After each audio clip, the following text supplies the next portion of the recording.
ফজরের 2 রাকাত সুন্নতের পরে একটি দোয়া 100 বার পড়লে পুরা দুনিয়া তার কাছে নত হবে ইনশাআল্লাহ। আল্লাহ পাক রব্বুল আলামিন দুনিয়া তার কাছে নত করে দিবেন। ফজরের নামাজের সময় বিশেষ করে আজানের পরে এবং ইকামতের আগে দোয়া করলে দোয়াটা কবুল করা হয়ে থাকে। নবী সাল্লাল্লাহু আলাইহি ওয়াসাল্লাম জানিয়ে দিয়েছেন, তিরমিজি শরীফের হাদিস, আদ-দুআউ লা ইউরাদ্দু বাইনাল আযানি ওয়াল ইকামা। আজান এবং ইকামতের মাঝখানে যে দোয়াটা করা হয় সেই দোয়াটা আল্লাহ তাআলা কবুল করেন। তবে বিশেষ করে ফজরের নামাজের সময় আপনি 2 রাকাত সুন্নতের পরে, ফরজের আগে আজান হয়ে গেছে, 2 রাকাত সুন্নত পড়েছেন। ফজরের নামাজ তো 4 রাকাত, তাই না? 2 রাকাত সুন্নত, 2 রাকাত ফরজ। 2 রাকাত সুন্নতের পরে এবং ফরজের আগে মধ্যবর্তী সময় 100 বার এই দোয়াটা পড়বেন। ইনশাআল্লাহ আল্লাহ পাক রব্বুল আলামিন দুনিয়াটা আপনার কাছে নত করে দিবেন। আপনি এই দোয়াটা 100 বার করার পরে আপনি আল্লাহর কাছে দোয়া করবেন, আল্লাহ পাক রব্বুল আলামিন আপনার দোয়াগুলো কবুল করবেন।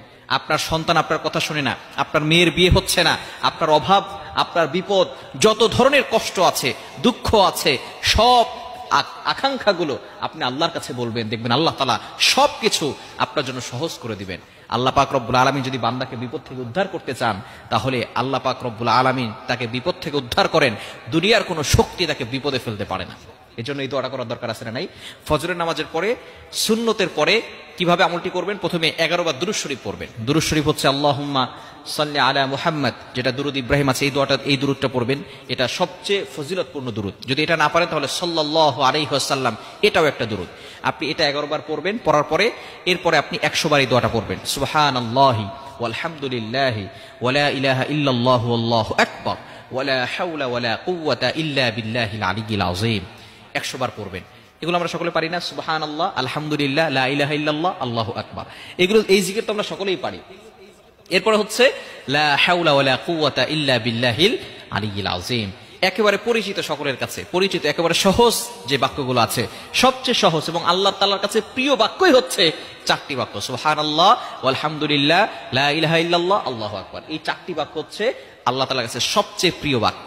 সুতরাং আপনি ফজরের সুন্নতের পরে 11 বার দুরূদ শরীফ পড়বেন। এরপরে আপনি এই দোয়াটা পড়বেন, সুবহানাল্লাহি ওয়ালহামদুলিল্লাহি ওয়ালা ইলাহা ইল্লাল্লাহু আল্লাহু আকবার ওয়ালা হাওলা ওয়ালা কুওয়াতা ইল্লা বিল্লাহিল আলিয়্যিল আযীম। 100 বার পড়ার পরে এরপরে আপনি আল্লাহর কাছে আরো 11 বার দুরূদ শরীফ পড়ে আল্লাহর কাছে দোয়া করবেন। আল্লাহ পাক রব্বুল আলামিন অবশ্যই আপনার দোয়াগুলো কবুল করবেন। আপনার যত আকাঙ্ক্ষা আছে, আপনার যত চাহিদা আছে, সবকিছু আল্লাহ তাআলা পূরণ করবেন।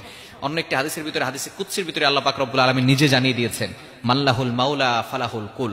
যদি তোমরা আমি আল্লাহর সাথে সম্পর্ক করতে পারো, তাহলে দুনিয়ার সবকিছু আমি আল্লাহ তাআলা তোমাদের কাছে নত করে দিব। মাল্লাহুল মাওলা ফালাহুল কুল। যদি আল্লাহর সাথে সম্পর্ক করা যায়, দুনিয়ার পিছনে আপনার ছুটার দরকার নাই, দুনিয়া আপনার পিছনে ছুটবে। দুনিয়া আপনার পিছনে ছুটবে আপনি যদি আল্লাহর সাথে সম্পর্ক করতে পারেন। কারণ এই দুনিয়ার সব